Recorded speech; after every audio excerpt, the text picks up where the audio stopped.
Okay, so we have to code up update winner. Um, so we don't spend too much time on doing this, which is kind of irrelevant to today's lecture. I'm just going to go ahead and copy. I'm going to copy the function um, from the notes that we already have. Okay, so you can take a look at the functions if you want. I'm not going to go over them. This is just checking if um, there is a winner or not. So I'm just going um, to paste these two functions. I'm going to quickly update the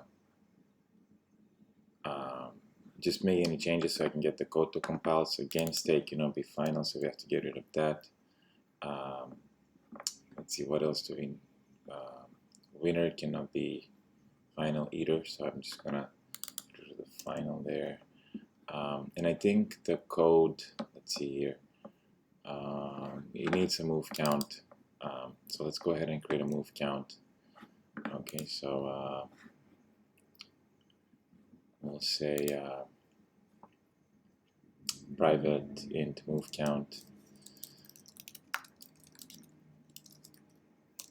I believe it's yeah,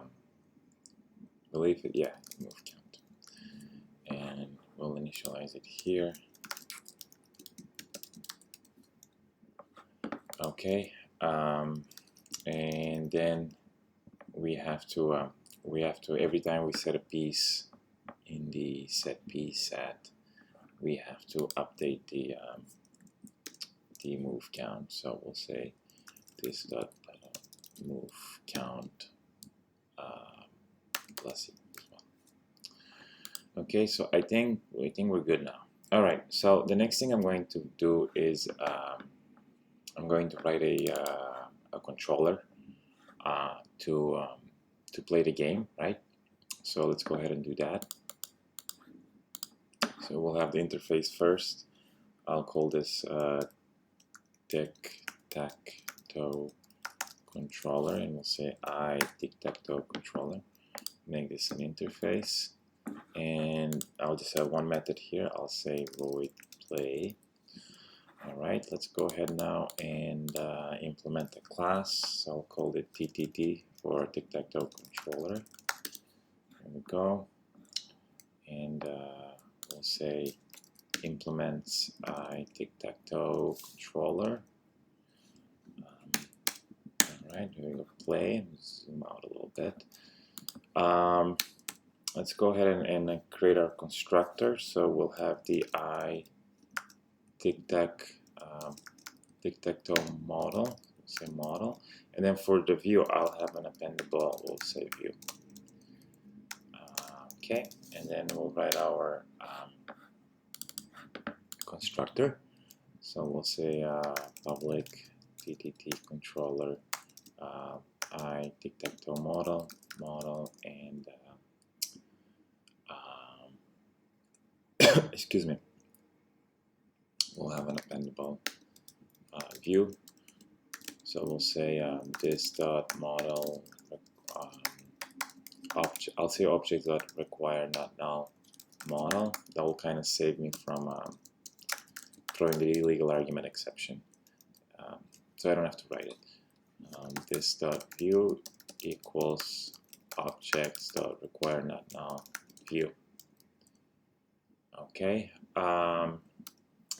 so the next thing I have to do is I have to implement play. All right, so I'll say something like while this dot model dot game status is playing. So while we're playing, we're gonna have to figure out how to do this, and then at the end, when we are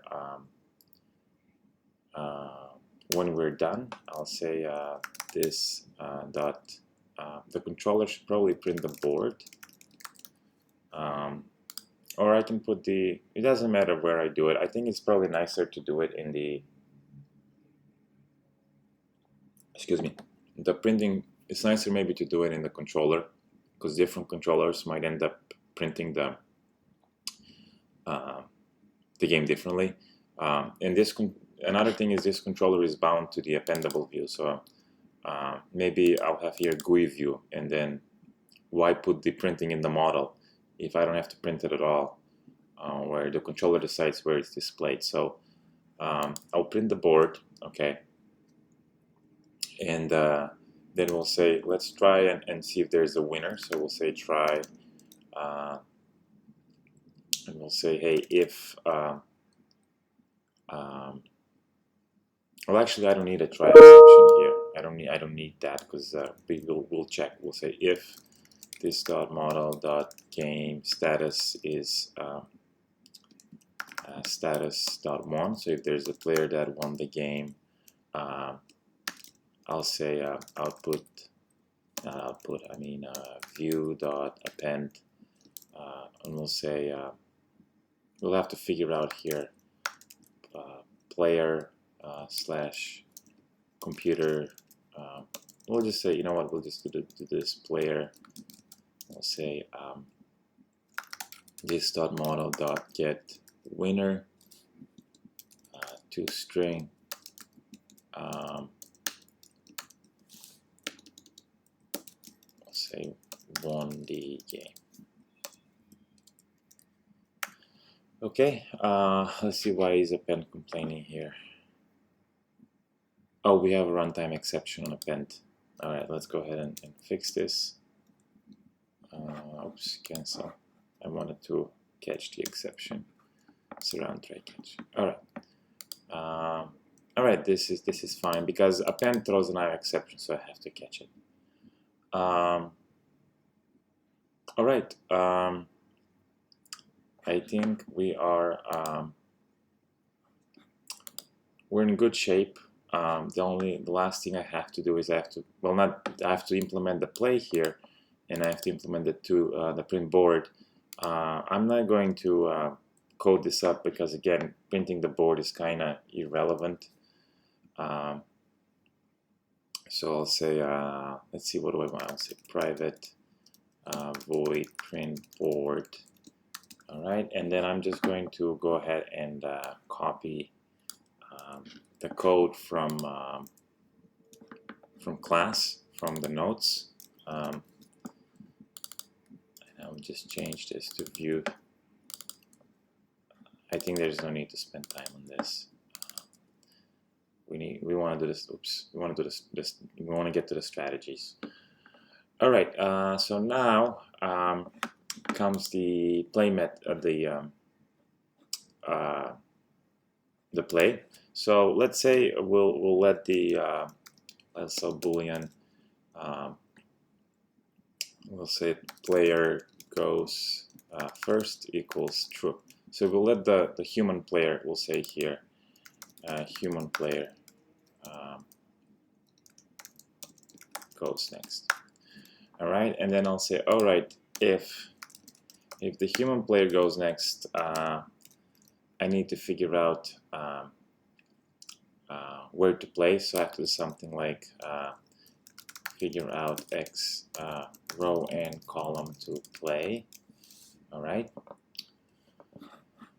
And otherwise, if you want, and then I'll say, once we play here, I'll say human player goes next is false. And then I'll say otherwise, we will let the bot or the AI play next. And then we'll say human player goes next equals true. Okay, so why don't I create I think we can use a position here for the X and the Y. I think it's going to be easier than you know, dealing with two arguments. So I'm just going to create a quick class here. I'll call this position N. Probably better to create an interface, right? But for this simple example, I'll just create the class. So public final int row RNC, and then let's go ahead and do our constructor. All right, cool. We'll go back to our controller. So now I have to say here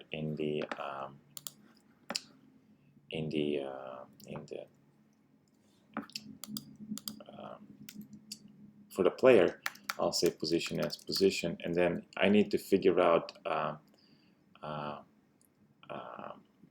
where the player wants to play, so where the human player wants to play. So I can say something like get next human move. All right, and then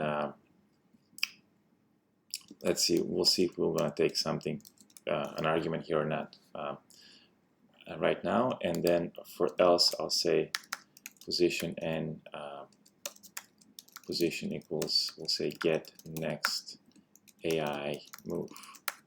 All right. Alrighty. So now I'm just going to implement stub methods here so I can get rid of the error. So we'll say private position and get next human move. We'll just return a new pose and 0, 0 right at this point, and I'll say private pose and get next AI move, and we'll say return new pause and 0, 0. All right, we'll say here to do.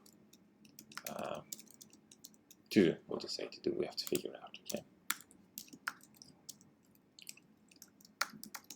Okay. Alrighty. So the next thing we have to do is we have to try and play this. All right. So we'll say, let's see, what do we need to say here? We'll say try to play.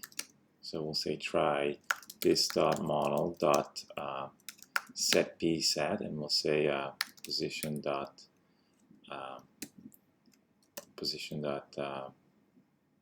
oh, I need the to provide getters in my position end, or I can leave them. I don't like leaving things public, so we'll say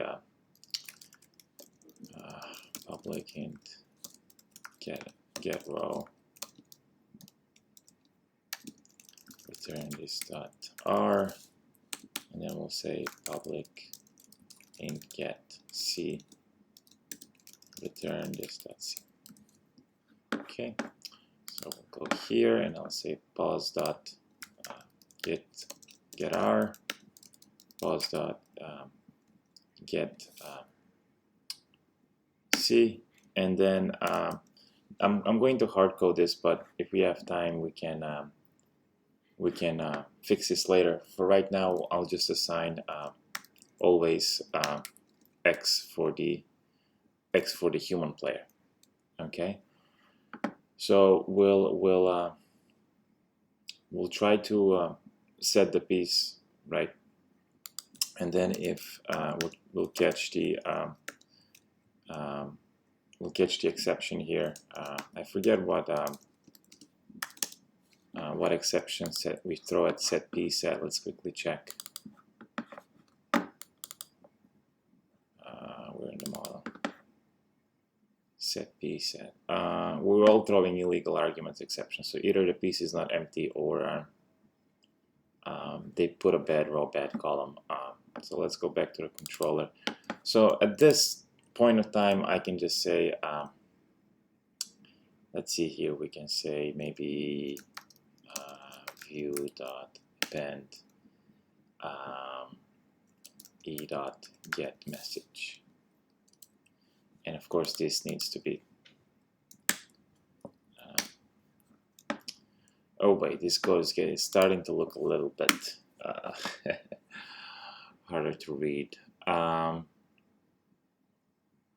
You know what we're gonna do?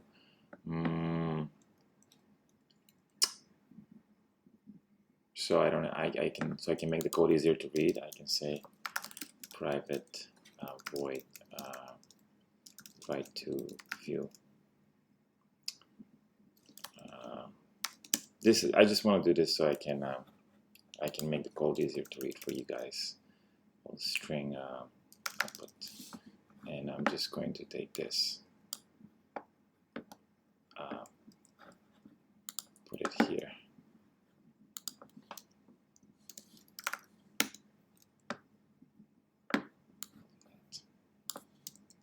Okay, and then I'll say here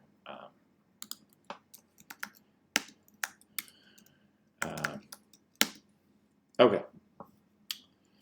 So the thing is, though, if they get if they end up putting the wrong piece right now, they just lose their term. That's how the game is implemented. So just to keep it simple,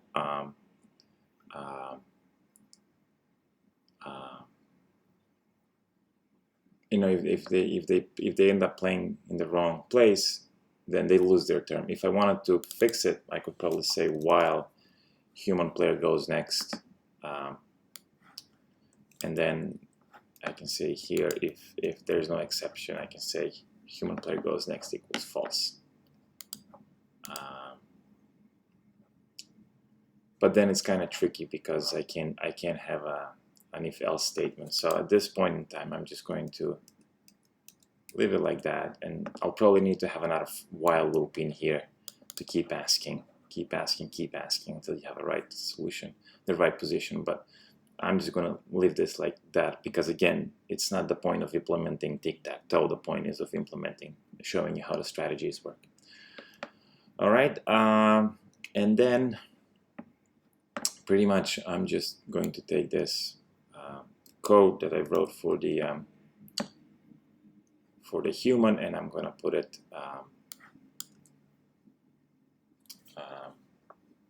there. Okay, I could probably make this a little bit better, where, because it's called duplication here, right? This code here and this code here, it's exactly the same code. The only difference is that this function changes. So I could probably pass a parameter to this function, and I have to make sure to update the piece correspondingly.